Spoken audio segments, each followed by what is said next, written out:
The first thing to understand is that not everything is worth doing. Just because it's a best practice doesn't mean it needs to go on your to-do list. Yet so many SEOs and so many business owners and webmasters are putting it on the list because it was supposedly a best practice and they should be doing it. Well, not everything yields the same level of results. Welcome back to the Talking Web Marketing Podcast with myself, Ilana Wexler.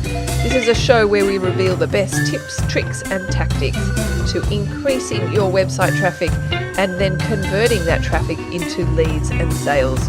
We also discuss what's working right now in the ever-changing world of web marketing so you can apply it to your business.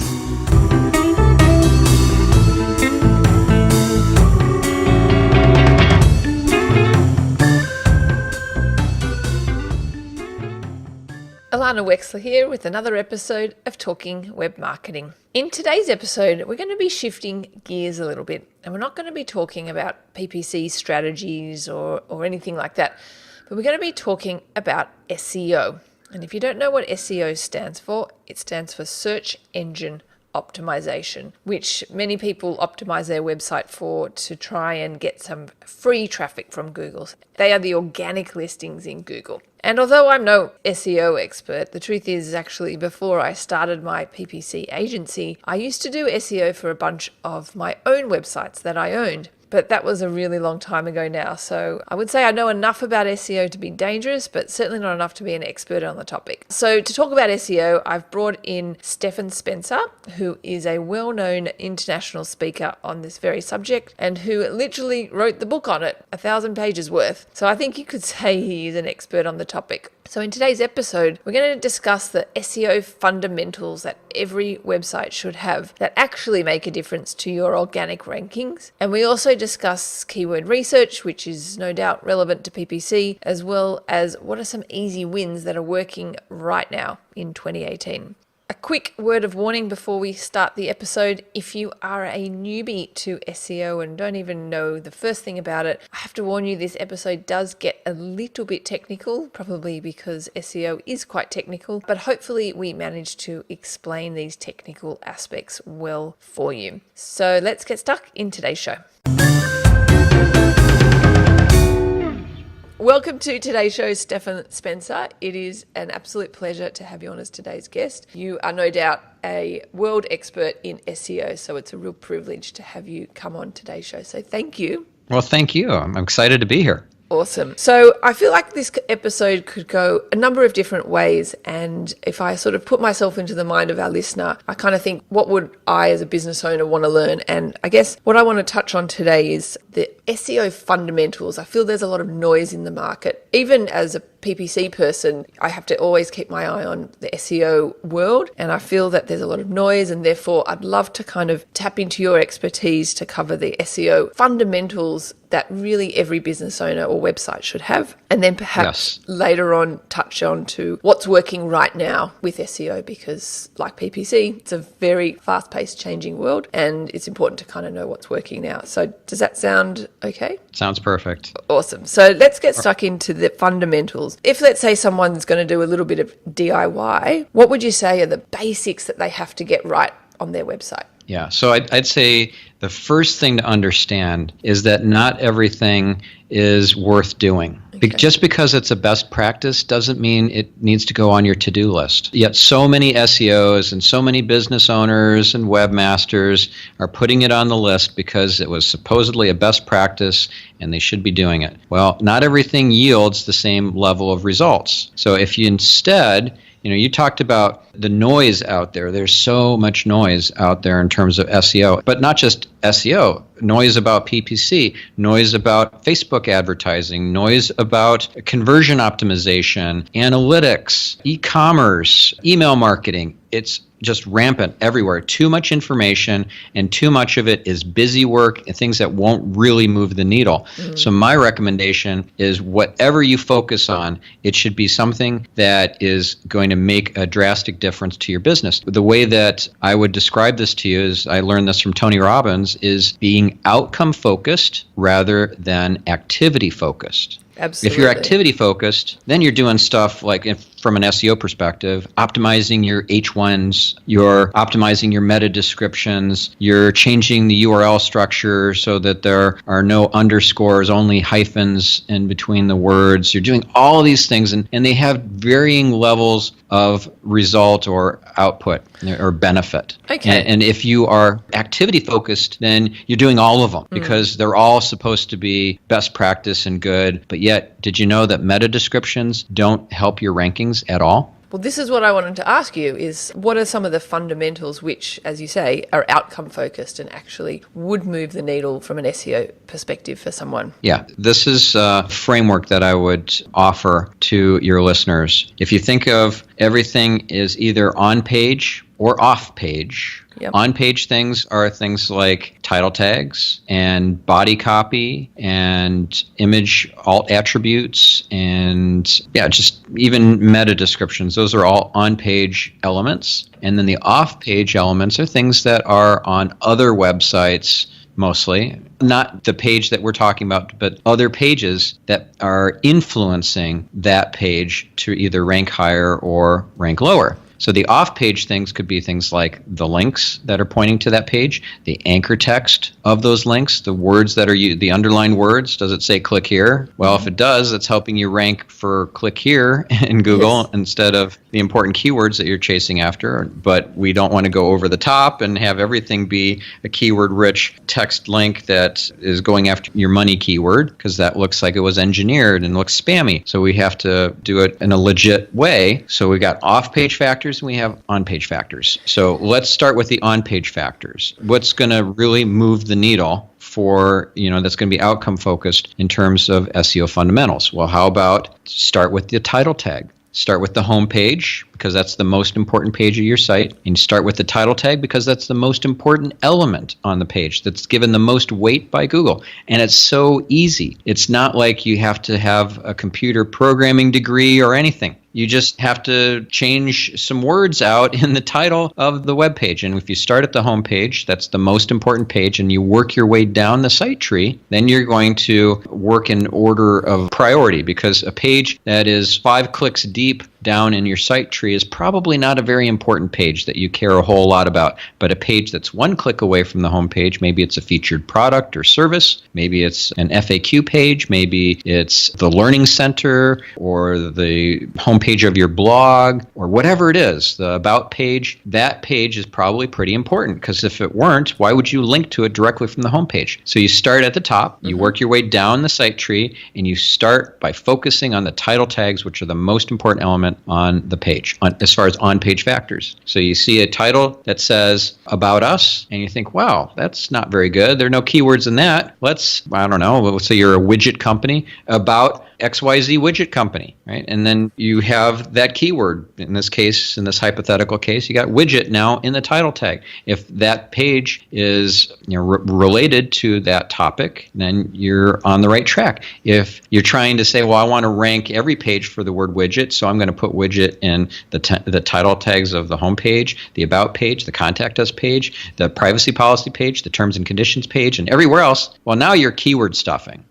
That's not good. So I guess there's a balance really between, having those keywords on the page, but also avoiding keyword stuffing. And I mean, would that be, I think the term is a keyword density metric. Is that right? Well, I don't tend to use that term because that's a very old school SEO term. Keyword density is not a useful metric unless we're talking about extreme edge cases. An edge case would be like, oh, you don't have a single occurrence of that keyword on the page. Oops, right? Or you've got 15 occurrences of that keyword in a 500-word article. Yes. Wow, that's really over the top. I mean, imagine trying to read that page to a friend, a colleague, or a loved one. Let's say you're trying to rank for lawnmowers, and all you're saying is lawnmowers in every other sentence. Welcome to our lawnmowers page. We have so many lawnmowers. Our lawnmower brands include X, Y, and Z, and different styles of lawnmowers. There are ride-on lawnmowers. There are push lawnmowers. We have lawnmowers for every season, for every style of person. Lawnmowers. We love lawnmowers. That deserves to get a penalty. And yet there are pages out there that are like that. So the keyword density is only to identify if you've gone horribly off the rails with either no keyword or keyword stuffing, spamglish. If you're trying to track whether you're doing a good job with keyword usage in a web page, much better metric or concept would be keyword prominence rather than keyword density. What do you mean keyword by prominence. So, let's say that you have a page that's all about lawnmowers. Yep. You know, blah, blah, blah, blah, blah, blah, blah, blah, 500 words, 800 words, whatever. And then, oh, shoot, forgot to tell you this page was all about lawnmowers. That's not going to rank. Whereas if you lead with, let me tell you all about lawnmowers, blah, blah, blah, blah, blah, blah, blah, blah, blah, et cetera, for 800 words, you've had much more keyword prominence for the term lawnmowers because you started off in the first sentence or the first paragraph with lawnmowers. So that's keyword prominence. I understand. So how high that keyword is up on the page? Yes. Okay. Not just in the HTML, but on the rendered screen. If a web user sees that in the top of the page, but it's in the third column and it's in the HTML, very low in the HTML, you still get credit for having it prominently positioned on the rendered screen. So Google is smart enough to render the page and figure out where stuff is placed. And conversely, if you think you're going to pull a fast one on Google and put something low in the page rendered, like near the footer, but it's high up in the HTML and you're using CSS to try and pull a fast one, Google's so onto you, and that's a great way to get a penalty.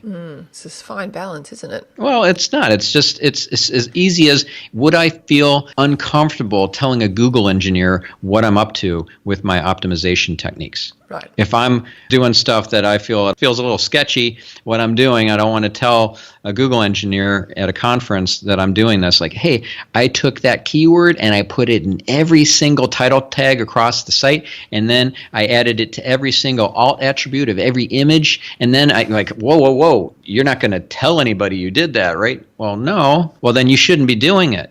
Because Google can easily spot it and give you a penalty. Even if you haven't gotten penalized yet, you doing that sketchy stuff will come back and haunt you at some point. Think of Google as keeping a rap sheet on you and your bad behaviors. You might not get a penalty initially from that bad behavior, but you better believe that Google is keeping track of all those bad behaviors. And if you know what the best indicator of future behavior is? Past behavior, exactly.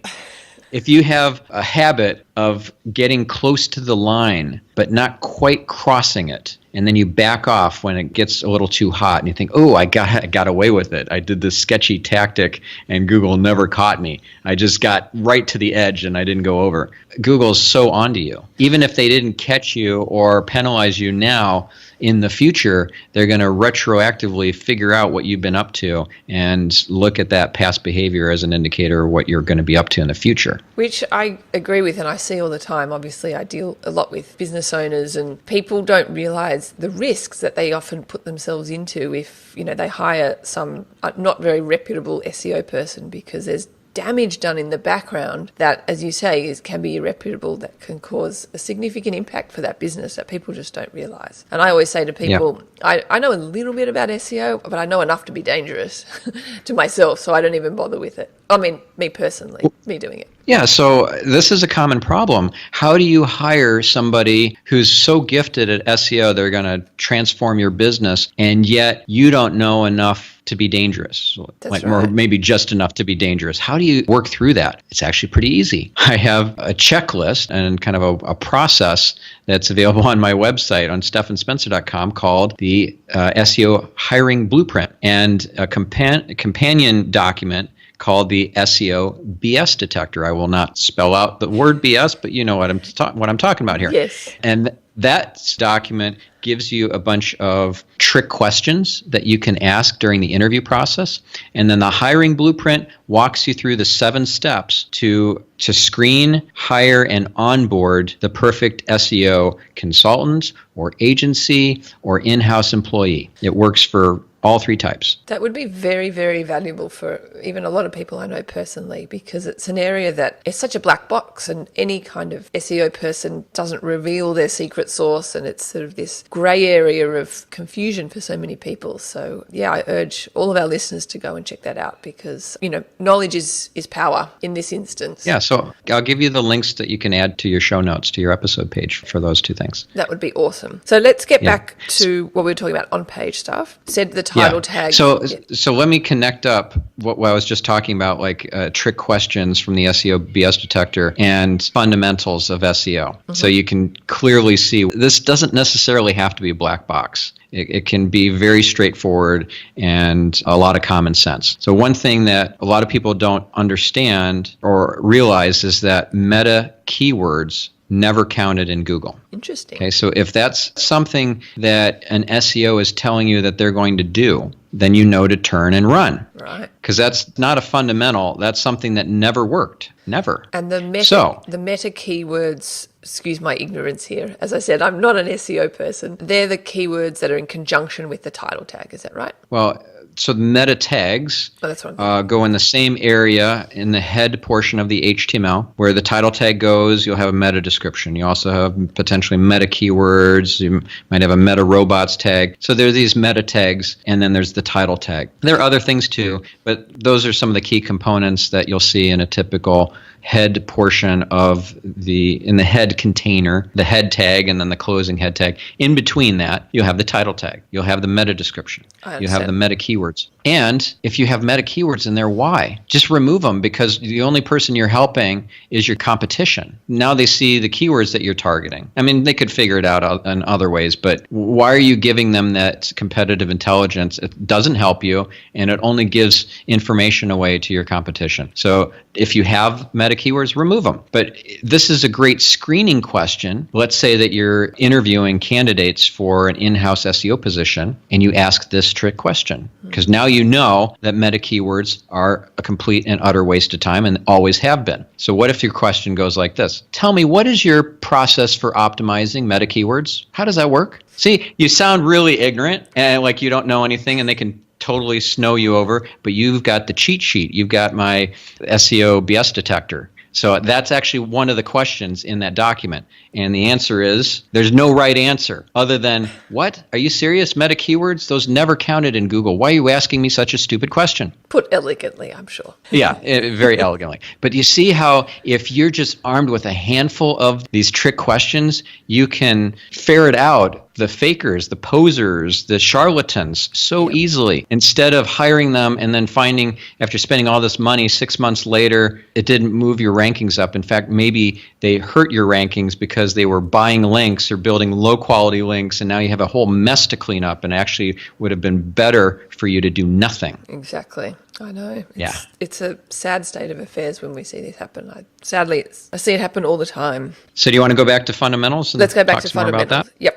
Okay. So we talked about keyword prominence. We talked about the title tag. Let's talk about topics and or entities. They're referred to as, kind of interchangeably. Why do we want to talk about entities or topics and not just keywords? Well, a topic is a collection of keywords in a space of relatedness. So let's say that we're going back to lawnmowers again. And in that topic space, we might have lawn. We might have grass. We might have hedge trimmer, weed whacker, right? These are all topically relevant keywords that relate to lawnmower. Why do we want to know this? Because then we can create a much more comprehensive article that doesn't look surface level to Google. If your article is all about lawnmowers, like that Spamglish page I made up a little bit ago. Yes. That's very surface level. It's thin content. It's actually garbage content. Whereas if you write an article about lawnmowers and you talk about the lawn and grass and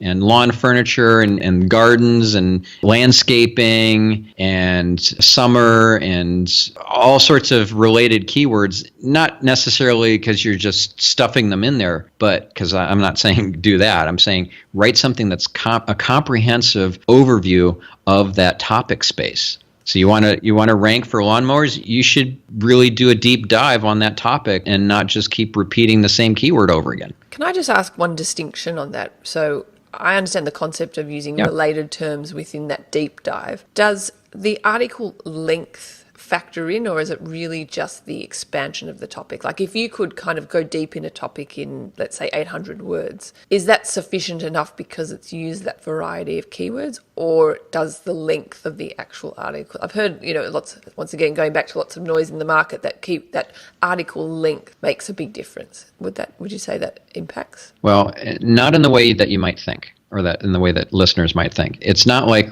we get to a magic number like 1,200 words, and now Google's going to give it more credit. It doesn't work that way. If your article, because it's 1,200 words, is so much better than the competitors' keyword-rich articles that are, let's say, 800 words, you have a better article. If, let's say that your 800-word article is more succinct and more value added and conveys better stuff than the competition's 1,200-word article, then your article should win. And it's not because Google is looking at word count and ranking and figuring that in the rankings algorithm so heavily. It's that if it's a great article, whether it's 1,200 words or it's 800 words, it's going to get more links. Links from outside websites. Those are called deep links when they're deep into your site, not just the homepage. So if you get deep links to a particular, let's say, category page or a particular product page or a particular article, even a small number can make a profound difference in your rankings. A lot of sites don't get any of those deep links. People only link to their homepage, and then it's up to that website owner and how they interlink their pages and set up their site structure, their navigation, and so forth to pass all that link equity down into the articles and into the product pages and so forth. And if they screw that up, they don't do it in a way where they're linking pretty directly to the most important pages from the homepage, then they shoot themselves in the foot. So let's say it's a really important product page and it's 5 clicks away from the homepage. They just blew it. They're not going to rank very well. If they make it a featured product and feature it on their homepage, it's 1 click away, or it's part of the top nav, well, that's going to do much, much better because it's 1 click away. It's given a lot more, it's inheriting a lot more of that link equity. But let's just say that you have a link or 3 links, small number, that are deep links to that individual category page from outside other websites, like, oh my gosh, check out this really cool set of lawnmowers here or whatever, and they're linking to that lawnmowers page on your site. That's going to be amazing for your rankings. And so many sites don't even get one deep link like that. Interesting. So going back to what I asked before, all this commentary in the market about your article length needs to be a certain number of words. Excuse me. That's all nonsense. Nonsense. Yeah. Okay. It's all nonsense. It's noise. It's noise. It's like saying you need to do an H1 tag. Oh, you got a font tag here. Make it an H1. Right. That actually doesn't work. Another myth that makes no difference. Yeah. H1s versus H2, 6, whatever, or font tag or anything else, no difference. So you can test this for yourself. That's the beauty of SEO. It's an empirical science. You can listen to me and take what I say as the gospel truth or some other SEO expert, and that's fine. But if you're a proper scientist, and marketers really should be scientists, you come up with a hypothesis and you test that hypothesis. Is the hypothesis true or is it false? You have a control group, you have an experiment group, and you test it out. Try it yourself. Take your current site with a headline and it's in let's say an H1 tag now, and make it a font tag. Or if you're too scared to do that, make it an H6 and see what happens. How long would you say? I guarantee you, no rankings drop from that. How long would you say it would take, like if you were to do such an experiment, how long would it take for that, once you make that change, to see the effect, do you think? Well, it depends on how long it takes for all these pages to get indexed. Re-indexed. So that is, re-index. That depends on the authority level, the amount of link equity that you have. If nobody links to your site, it's going to take a really long time, especially if you have a very large site, because the crawl frequency and depth is dependent on your link authority, your link equity, as other factors too, but a lot of it has to do with your link equity. So if you are just a regular website with moderate amount of link equity or page rank flowing into your site, and you have a smallish website, maybe 100 pages or whatever, it might take a few weeks for everything to get re-indexed and refreshed to show the most recent update in Google's cache. And by the way, it's a really simple way to see what is in Google's database and its index of any web page that shows up in the search results. You know how to do that? I personally do, but you go ahead. Yeah. Okay.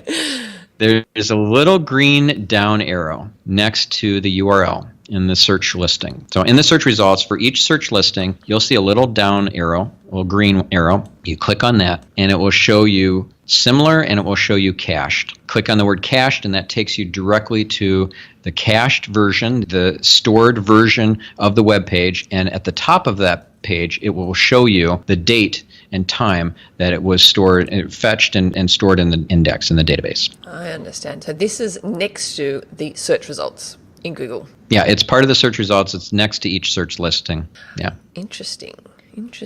So next time you go to Google search results and you get that dreaded 404 error, no, I really needed that article or whatever, right? Yes. Just hit the back button, go back to the search results, click that down green arrow, and choose cached, and there's the article. I like it. Very cool. So yeah. All sorts of ninja tips like that are in my other book on being a Google Power Searcher. It's called Google Power Search.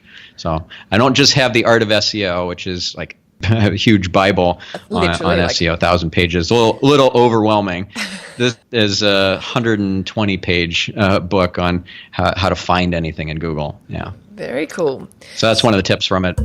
So collection of keywords and I guess getting the breadth of a topic within an article were kind of what we were talking about before in terms of the topics. We also mentioned image attributes as one of the SEO fundamentals. Can you touch on that a little bit? Yeah. So if you mouse over an image, you'll see some alt text, and depending on the browser that you're using. So let's say that alt text says, I don't know, spacer or placeholder or image goes here or whatever, right? Mm-hmm. Something useless. That's a missed opportunity from an SEO perspective, and it's not very user-friendly for people using screen readers who are visually impaired and having the web page read to them. So you want to not make it spammy because, here's an opportunity to hide a bunch of keywords and not have it show up on the page. Well, you're ruining the user experience for people who have accessibility issues who are visually impaired. So don't do that. So make it useful for the visually impaired and make it keyword rich and a good explanation of what that image is. And if it's just a spacer image or something that's not adding any value, it's not a useful image, it's just there to help frame things or whatever, don't even give it an alt attribute. It doesn't deserve one. And this is for showing up in Google image search, is that right? It's not only for Google image search. It is very useful for that, for sure. And it's also useful for Google web search. Right. It's just another signal that Google uses in its rankings algorithm. It looks at the title tag. It looks at the keyword prominence. And I'm not dissuading people from using an H1 tag. I don't have any problem with that. Just don't expect that to be a magic bullet. The fact that you're adding a headline that is in big font size and high up on the page, keyword prominent in other words, that's fantastic. That's going to help. But the fact that it's an H1 or an H6 or a font tag doesn't matter.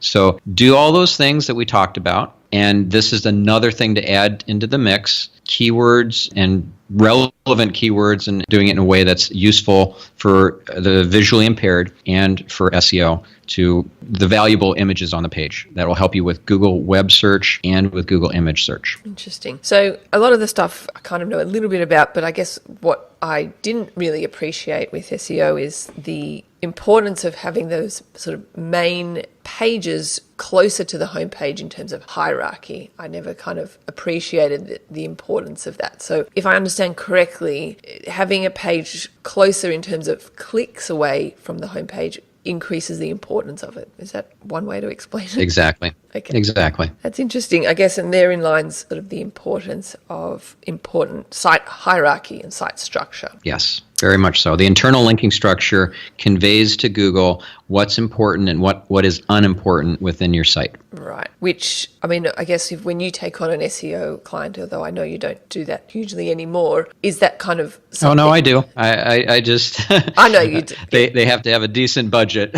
But yeah, I do. That's my main thing is I still do consulting. I did sell my agency, but I still do consulting individually. That's what I knew, that you sold your agency. So apologies for that.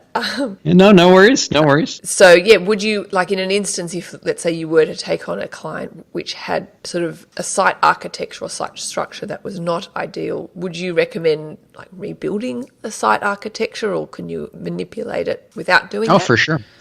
Well, it depends on how it's been built. Like, let's say that it's integrated into the URL structure. Yes. So categories and subcategories are actually integrated into the URLs as well as the product. Oh my goodness, that would be not good. Yes. I would recommend setting up redirects in that case and moving things around so it makes more sense and is reflective of the new taxonomy. In most cases, the category, subcategory and all that, essentially the breadcrumb is not reflected in the URL. It's just the product URL. You know, the product URL is just got the product name or product ID, and that's it, usually, in many cases. So if that's the case, then it's a pretty easy task. Like, let's say that you have a category called snow sports. You know, like one of my clients was REI. Big outdoor gear and apparel company here in the States. So snow sports, that's not something I'm likely to type into Google as a user. Snowboards, on the other hand, and skis, both of those would be great keywords. So if I were to optimize the taxonomy, the structure, the internal linking structure, I would say, well, let's get rid of the snow sports category and promote the skis and snowboards categories or subcategories and make them categories. And now they're one click away from the homepage, and snowboards is going to start ranking better in Google. And so will skis, or their page will, right? Because it's getting a promotion. Kind of like they just got a pay raise and a promotion there at the top level right alongside hiking or whatever, right? Cool. And in actuality, they went the other way around. They had snowboards and skis as categories, and against my advice, they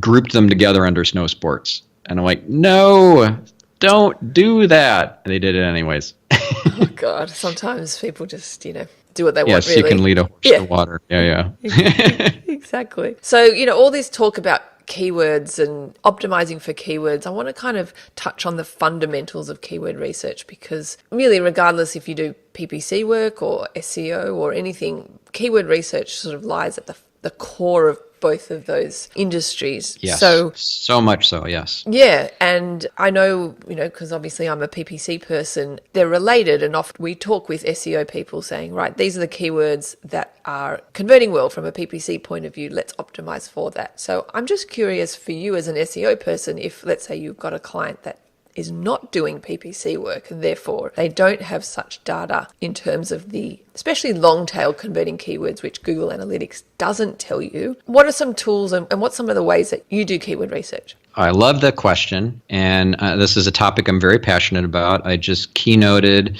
at SEO Day in Denmark on this topic. My presentation was on advanced keyword research. I would love to see your presentation. And I'll be speaking. I will be happy to share it with you. Awesome. And in fact, I'll give you a link that you can share on the show notes page so that people can see the slides. I also will be presenting that same topic at Brighton SEO next month. Wow, fantastic. Yeah, so let's talk about keyword research tools, and I'll break it down into two different categories. Keyword brainstorming tools that give you ideas, and keyword research for like coming up with the hardcore data, the numbers, and even competitors' keywords and so forth. So we'll start with the brainstorming. Let's say that you are starting a new site and you don't know how to structure it. You don't know what categories to have, what sections your site should have. Like when my oldest daughter started a blog about Neopets, This was years and years ago. It's a virtual pet site that was very, very popular in the day, like tens of millions of users. Wow. She was really addicted to that site, and I tell her, like, you can make money off of your knowledge, right? You can create a resource site or a blog all about game hints and tips and tricks about Neopets and monetize that with Google AdSense ads, like ad units. Yep. And then every time people click on those ads, you're making money. So she would make up to $1,100 in a month, US. That's great. Not bad. Yeah. Passive income. Whole months would go by where she wouldn't even blog. I'm like, come on, you got to put some effort into this. So, kids, right? Yeah. But she's actually amazing at SEO, and that was a decade ago now, or more than a decade ago. She was just recently on MSNBC, had a TV appearance. She got the state of South Carolina as a client from the treasurer. The state treasurer was actually watching her on TV. Wow. Like, wow, smart lady, we should hire her. Yeah, I'm a proud dad. Yeah, so when as you she should be. was It's awesome. when she was starting this, she had to do research, and you know what she turned to for doing this keyword research, the brainstorming portion? It was as simple as going to Google and just starting to type in keystrokes. Right. Like she would type in the letters Neopets, and then she would see the search suggestions. That's coming from what Google calls Google Suggest. And near the top would be Neopets Cheats. And also near the top was Neopets Avatars, and then Neopets Dailies. And if you're not a Neopets fan, you won't know what any of these things are. But Neopets Cheats, those are like game cheats, like how to get extra lives in these different games, how to get extra bonus points, etc. So she decided to create different sections of her site based on what she saw showing up at the top of those Google suggestion, auto-suggest options. So she'll start typing the keystrokes even before getting to the search results. She would just notice what kept showing up as popular searches, and then she would create a whole section of the site dedicated to that topic. And so that is the easiest free keyword brainstorming tool that you've already used and you just didn't know it yet. So sorry, just to ask one quick question on that. So you would type in almost like, a single keyword as your initial search to then see those broad categories. Is that right? That's right. So let's say that you're selling. So you go broad. Car is my point. Yeah, you go broad. Let's say you start with your topic space is car parts. So you start typing in the word car. Or here's a great example. Let's say that you're selling baby furniture online. Yep. So you start typing in the word baby. And then you see one of the top suggestions, even before you hit enter, you just start typing the 4 letters, BABY, and you see right at the top of the list, baby names. I understand. It's like, wow, that's incredible. I could create an area of my site all about baby names and get exactly the target audience that I'm looking for, because who's searching for baby names? Only expectant parents. Yes. And that's exactly the audience you want to reach, right? I've done that search before. Isn't that cool? Yeah. If you didn't do this brainstorming process, you would never identify that opportunity. And then you might ask, well, how do I monetize that? Because I'm trying to sell furniture here, bassinets and cribs. I'm not selling baby names. Well, what you do is you're now influencing the buying criteria of the potential customer. And you can say, here is an essential nesting checklist. All the things that you need for the baby's new room, and these are the kinds of styles that are in style, and these are the kinds of pieces of furniture that will last, that are safe, that won't be harmful for the kid and everything. And you set all those criteria for that customer because they trust you. They see that wonderful free download over on the right-hand column. All the baby name stuff, like great baby names, cute baby names, overused baby names that will get your kid beat up on the playground. All that stuff is in the main content, but over on the right column, that's the save column. That's where people look before they bail from your site. That's where you put the irresistible offer, like the essential nesting checklist, 33 essential things that you need for your baby's room before he or she arrives. Free download. Now you got their email address because it's an opt-in, and you're building your list, and you give them a valuable piece of content that helps influence their buying criteria. It's a match made in heaven. Awesome. So those categories are then, going back to what we were originally talking about, one click away in terms of the site structure. Exactly. If it's not quite as important and it fits underneath one of those top categories, then put it as a subcategory. But just be mindful of how the taxonomy is set up influences what gets what amount of link equity. Mm-hmm. Yeah. Yeah. Cool. So let's continue. So that's the most simple keyword brainstorming tool. Now let's take it to another level. Okay. And these are also free tools. There's another great tool called SOVL, SOOVLE. Have you heard of SOVL? No, I haven't. Oh my goodness, you're going to love this tool. Awesome. So you go to SOVL.com Yep. and start typing some keystrokes like BABY. Mm-hmm. And watch, it will pull in, as you're typing, keyword suggestions not only from Google, but also Bing, Yahoo, YouTube, Answers.com, Wikipedia, Wow. Amazon, all simultaneously. And they're all clickable. So you see something that looks interesting under the YouTube section there, the top 10 YouTube suggestions, you click on one of them, it takes you right to the search results in YouTube for that keyword you clicked on. Awesome. That's a big and tip it's there. free. Yeah, so don't Google it, SOVL it. I like it. That should be its own verb. Yeah. Yes. And next, I've got another awesome free tool that extends the capabilities of Google Suggest, and that's called UberSuggest. UberSuggest.io. Yes, you've used that tool, right? Yes. And what that does, you type in the word baby, for example, as an example, and it will iterate through all letters of the alphabet and the numbers 0 through 9, and it will come up with 10 suggestions for each of those iterations. So baby A, baby B, baby C, and it completes those words. So baby B might be baby bassinet and 9 other keywords. Baby C might be baby crib. And what else begins with a C? Carrier? Baby carrier. Nice. So it's easily just a huge time saver, and you just click a button to download all of that data and pull it right into Excel. Wow, that's awesome. And it's all free. And there's one more Google Suggest-based tool that will blow your listeners' minds, and that's called Answer the Public. Do you ever use that? I love that circle it does with the questions. I do too. It's such a cool visual, great thing to put into a PowerPoint deck when you're trying to impress a client or boss or anything. You know, there's a data view too, so you see all the data in tables instead. It's a lot easier to read. But that I didn't know. Yeah, that's very handy. And you can export all that data. There's an export button, so pull that right into Excel. So here's what the tool does. When people are searching, a lot of times they're asking questions of Google. They're using who, what, where, when, why, how, or they're using prepositions which are kind of like implied questions. Well, this tool understands that and pulls from Google Suggest. You put in the keyword like baby or baby names, and then it pulls from Google Suggest a bunch of who, what, where, when, why, how based search queries as suggestions from Google Suggest, and then puts them either in that beautiful graphical circle format or in tables. And you can see, oh, wow, look at these questions. These are great questions for my FAQ page, for my frequently asked questions page. Or, wow, these are great questions to add to my product pages or to add to my category pages, right? So these are questions that you can answer and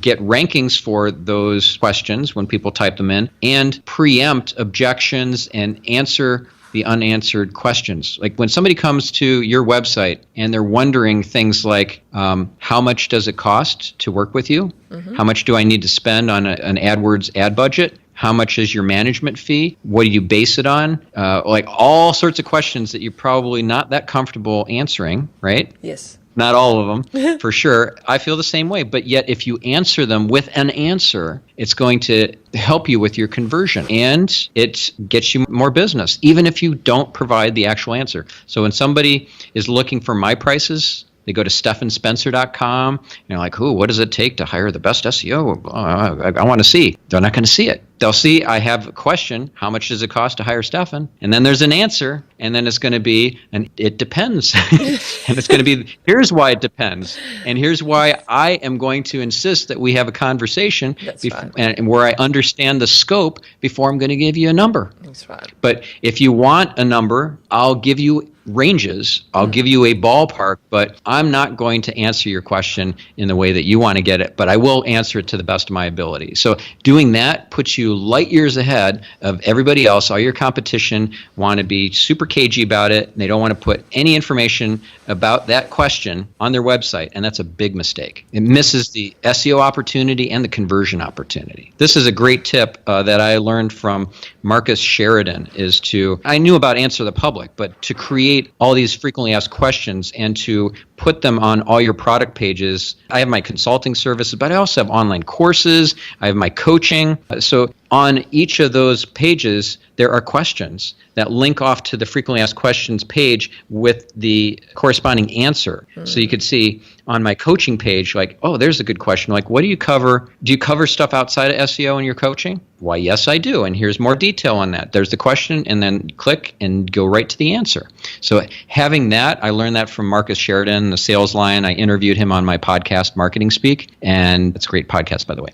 Yeah, it is. That I could was certainly attest to that. Oh, thank you. It was a mind-blowing episode. I made such huge changes to my website just from that one episode. It's been one of the most impactful episodes for me personally, and I've recommended it to so many of my clients and just people I know. The ideas of, for example, creating a problems we solve page, creating a who we're not a fit for page. Yes. It's fine to say who we're a fit for, but boy, is it like, can I say the word ballsy? I don't know.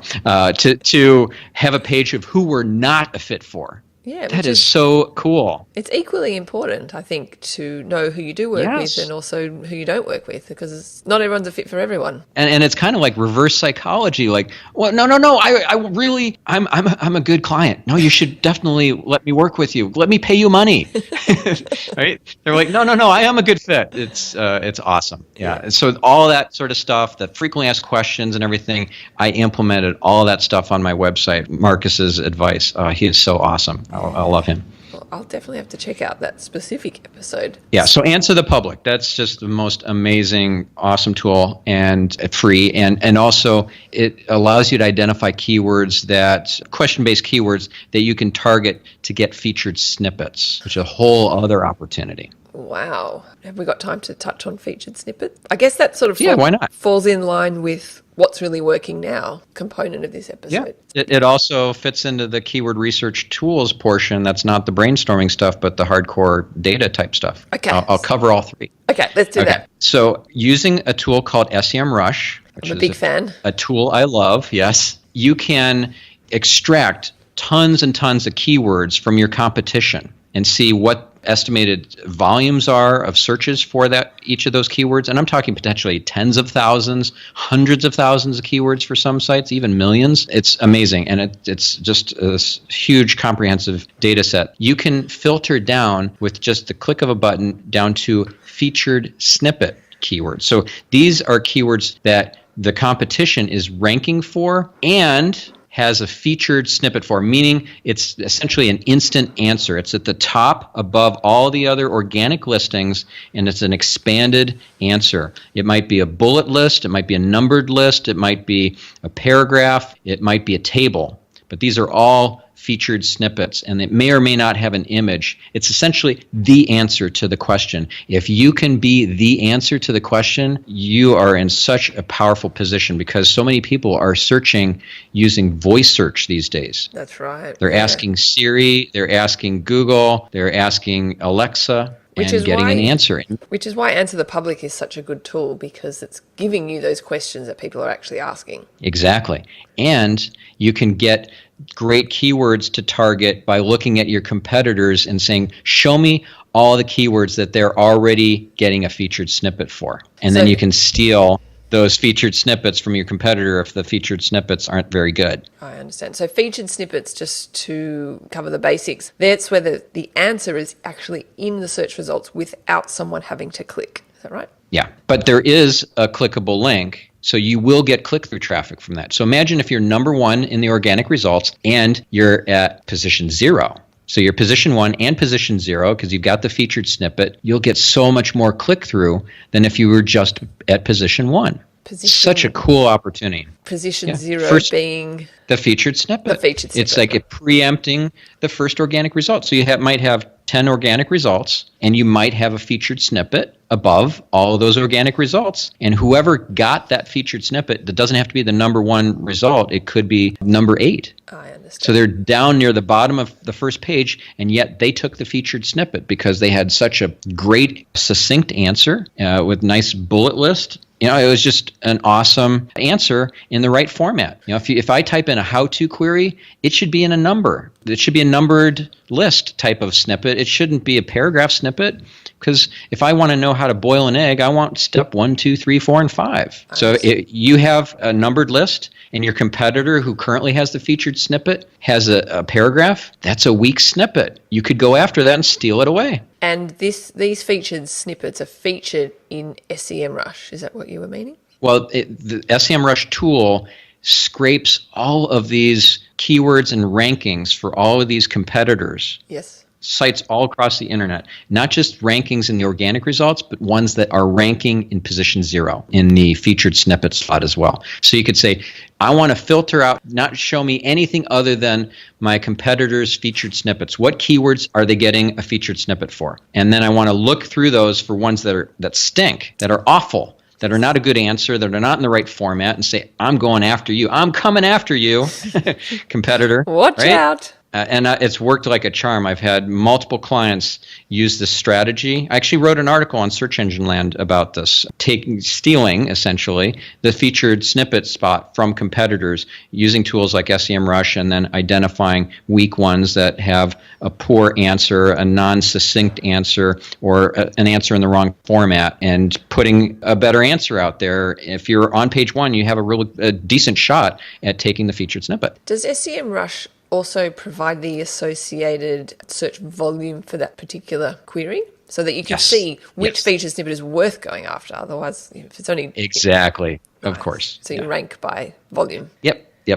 Beautiful. I had so many other tools that I could have shared, but you know what? People can go through that PowerPoint that I'll share with you for the show notes page. There's tools like Moz Keyword Explorer and Search Metrics. Search Metrics has such cool tools like the Topic Explorer and the Content Editor and stuff. It's just mind-blowingly awesome. So all of that is in the PowerPoint that I'll share. Perfect. So I guess that's sort of an area of what's working now in the world of SEO. What would you say is another action item that people could really implement to help them rank in today's, 2018 ever-changing world? Yeah, it's a constantly shifting landscape. So here's the thing that I would recommend people do is, rather than focus on the stuff that's fast moving, and actually featured snippets are very volatile, so you might get a ranking in position 0 for a couple hours and then it goes away. It can be very frustrating. So that shouldn't be your first thing that you focus on. Get the fundamentals right, the stuff that we were talking about. Yep. Get all the basic blocking and tackling, get that right, and then you can move on to the more advanced stuff like targeting featured snippets, like look at voice search as an opportunity, how to get rankings. Let's say you have a podcast like you do and I do, and get that ranked in iTunes, in Google Play, and other podcast search engines. So there's lots of more advanced stuff that you can do, but I would save that for once you got the fundamentals fully in place. Yeah, I would agree with that. Fundamentals, there's just no getting away with it. You've got to get those fundamentals right and then start layering on the advanced stuff. Yeah, but one thing I will share as an advanced strategy that people need to be thinking about is doing outreach for links and not just creating link-worthy content. Because, the movie Build It, or what was the movie called? It's Field of Dreams. Build it and they will come. Remember, that was the famous line from the movie? That's right. That doesn't work, obviously. Yes. Build some amazing piece of content that's really remarkable and worth linking to, and somebody's just going to randomly think, oh, I haven't been to so-and-so's blog for a few months. Let's go check it out and see if there's anything I can link to. Not going to happen. So you have to do outreach. And there are tools out there that will help you and do it in an amazing, scalable, non-spammy way. Like, for example, Pitchbox. Ooh. I love Pitchbox. That's a great tool for scaling your link outreach in a non-spammy way. It's like Salesforce.com for link outreach instead of for your sales team. Interesting. So can you give us a way that you use it? Yeah, so I have my team, let's say that they create a really remarkable infographic. Mm-hmm. I'll have them outreach to bloggers in that topic space. By putting in a keyword into Pitchbox, it will identify a bunch of bloggers in that topic space and prioritize the site owner contacts, the different email addresses that it finds on each of those blogs. And my team will send an email using the tool to those website owners and webmasters asking for a link, but in a way that doesn't seem really self-serving, because we're tired as bloggers and podcasters and so forth of getting these horrible pitches that are just essentially like a gimme, gimme, gimme. Yeah. You know, hey, I've got a great infographic that your readers will love. Here's the anchor text that I would like you to use in the link. Like, yeah, delete, right? Or submit them to a spam database. So you need to think of like, how can I create a win-win? How can I collaborate? How can I add value? Like, maybe it can be a collaborative infographic. And like, I don't understand the PPC side like you do, and I want to have an infographic about the intersection of PPC and SEO, because we're using a lot of the same keyword research tools, and we're doing a lot of the same strategies to get people to buy, and there's a lot of overlap. Let's do an infographic together. That's a great pitch. It's a great opportunity for the right person. So, yeah, so different than saying, hey, I've got a great infographic about XYZ topic, and you're tangentially related to that, so here you go, and here's the anchor text. I guess there's a whole nother topic to talk about link building strategy and the outreach component, so maybe we can just touch on maybe one more, and maybe we have to get you back for another episode about the whole, because I'm sure that's an episode in itself. Yeah, okay, so I'll give you one more strategy. Let's focus on remarkable content. So let's say you have something that is pretty successful. Let's say it's a blog post or an article, a list of things, a checklist, a worksheet, some sort of buyer's guide or whatever. But it's got some traction. It's got legs. Well, that's great, and you're not done yet. Most people think they're done, but you want to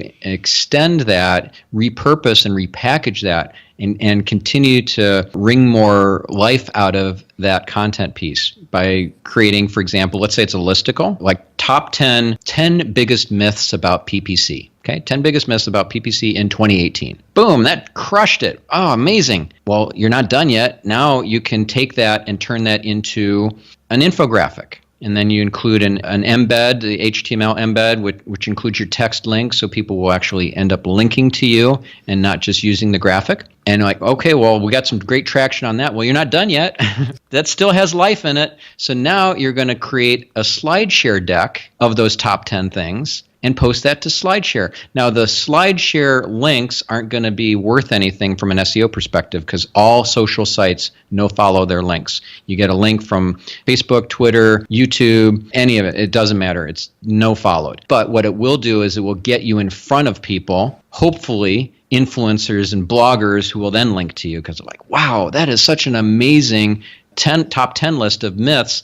And they didn't see the infographic, they didn't see the listicle, but they saw the SlideShare deck. And so now they see in the description of that SlideShare deck that the full article is at such and such URL on your website, and they want to attribute that awesome deck to you, and they do. And so you get some links. And you think, oh, wow, that worked really well. So then you can do another thing that turns it into something else, maybe man on the street interviews, and you're at a conference and you're asking people about, do you think this PPC myth is true or false? Or, I mean, you don't call it a myth. Like, is this, whatever, insert in the blank, is this true or false? What do you think? Right? And then you ask somebody else, and you assemble this into a really fascinating video of like all the mythology that people still believe about PPC, and you've just repurposed and repackaged your top 10 list of PPC myths in another form. Pretty cool. Pretty cool. Wow, Stephan, you have shared so much information with our listeners and myself personally. I've learned so much information. I'm mindful of the time and feel like I could talk to you for a lot longer, but unfortunately, I know you're a busy person, so I might leave it there. Thank you so much for coming on. It's amazing resources you've shared and incredible knowledge. Where can people find out a little bit more information about you? Yeah, so the best place to go is stephanspencer.com. That's if they wanted to work with me or they're looking for SEO knowledge. articles, archived webinars, videos, all that sort of stuff, white papers, it's all there. If they're into podcasts, I have two, not just Marketing Speak, which is awesome. That's at marketingspeak.com. I also have biohacking, life hacking, self-help podcast that is amazing called The Optimized Geek. And that's at optimizedgeek.com. So those are the two podcasts that I would recommend to listeners as well. You are a prolific content creator. So congratulations on that front. That's amazing. Thank you. Thank you again. And I'd love to have you back because I'm sure there's... I would love to come back. Awesome. But yeah, so thank you again and I'll talk to you soon.